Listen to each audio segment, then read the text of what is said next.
गंगावा के पार उता कर है किसानी के आगे गंगावा के पार उता कर है किसानी के आगे तोहरो बना के रखता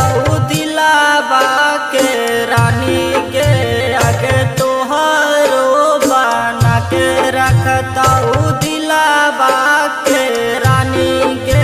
आगे नहीं हो तब गे बेटी कवनो झगड़ा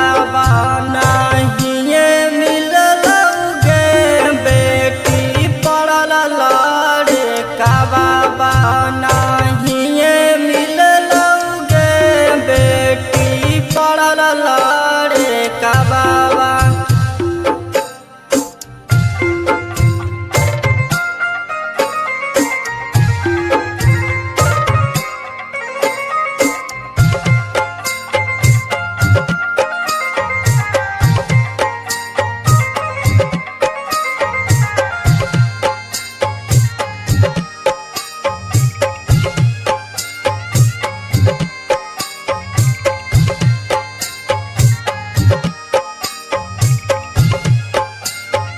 पापा के पियारी हानी मम्मी के दुलारी के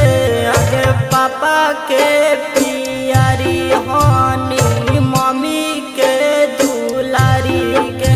आगे छोड़ के चली जैभी बेटी अपन ससुरारी के आगे छोड़ के चली जैभी बेटी अपन